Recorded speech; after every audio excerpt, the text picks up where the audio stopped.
কিয়ামতের দিন মানুষের পরিণতি কেমন হবে? ভিডিওটি শোনার পর কান্না করে দিবেন। রাসূলুল্লাহ সাল্লাল্লাহু আলাইহি সাল্লাম বলেন, কিয়ামতের দিন মানুষকে উলঙ্গ দেহে ও খাতনাহীন অবস্থায় কবর থেকে হাসর ময়দানে জামায়াত করা হবে। একথা শুনে আমি বললাম, হে আল্লাহর রাসূল, নারী পুরুষ আসলে কি উলঙ্গ হবে? তারা কি একে অপরের প্রতি তাকাবে? এরকম হলে তো খুব লজ্জার বিষয়। উত্তরে মুহাম্মদ সাল্লাল্লাহু আলাইহি সাল্লাম বললেন, হ্যাঁ আয়েশা, কিয়ামতের দিনটি এত কঠিন ও বিপদময় হবে যে মানুষের মনে একে অপরের প্রতি তাকাবারও খেয়াল হবে না। বুখারী মুসলিম।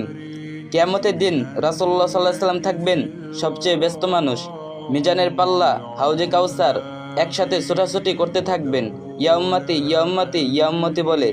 জিবরাইল আলাইহিস সালাম কবর থেকে তুলবেন মুহাম্মদ সাল্লাল্লাহু আলাইহি সাল্লামকে।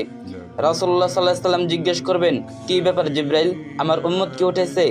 ওইদিকে আবার মুসা কালিমুল্লাহ আরশের খুঁটি ধরে আছেন আর বলছেন, ইয়া নাফসি ইয়া নাফসি। সেদিন ইমামুল আম্বিয়ার মুখে থাকবে ইয়া উম্মতি ইয়া উম্মতি, আর সেদিন তার পায়ে থাকবে দৌড় আর মুখে থাকবে আওয়াজ। রাসূলুল্লাহ সাল্লাল্লাহু আলাইহি সাল্লাম খুব অশান্ত, ছোটাছুটি করছেন। হঠাৎ ওনার মনে পড়বে, আমার উম্মত ক্লান্ত, পিপাসার্ত নাই তো, ছুটে যান হাউজে কাউসারে। হ্যাঁ, এই তো পিপাসার্ত উম্মত। নিজের হাতে হাউজে কাউসার থেকে পানি পান করাবেন আর বলবেন, পান করো, আর কখনো তৃষ্ণা হবে না। হঠাৎ মনে হবে মিজানের সামনে দাঁড়ানো উম্মতের কথা, ছুটে যাবেন সেখানে।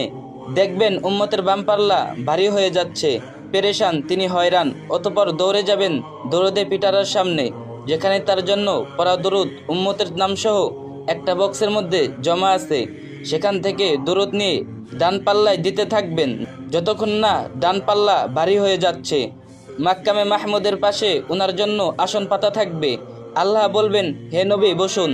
রাসূলুল্লাহ সাল্লাল্লাহু আলাইহি সাল্লাম উত্তরে বলবেন, না বসবো না। আল্লাহ বলবেন, জান্নাতে যান নবী। বলবেন, না যাব না। আল্লাহ বলবেন, জান্নাতের পোশাক পরুন। নবী সাল্লাল্লাহু আলাইহি সাল্লাম বলবেন, না পরবো না। তিনি বলবেন, আমি চলে গেলে উম্মতের কি হবে?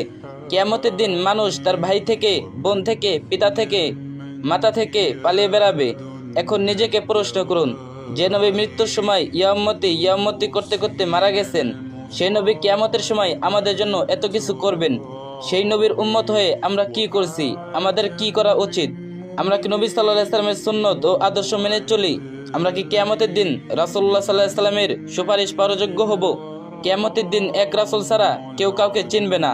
অতএব রাসূলুল্লাহ সাল্লাল্লাহু আলাইহি সাল্লামের সুন্নত ও আদর্শ অনুসারে জীবন তৈরি করা, তার সুপারিশ পাওয়ার যোগ্য ও উম্মত হবার চেষ্টা করা উচিত। এছাড়া অন্য কোনো উপায় নেই। আল্লাহ আমাদের সবাইকে সঠিক বোঝার তৌফিক দান করুন, আমিন। আর ভিডিওটা আপনার কয়েকজন ফ্রেন্ডকে শেয়ার অথবা মেনশন করবেন। হতে পারে আপনার শেয়ার করা ভিডিও দেখে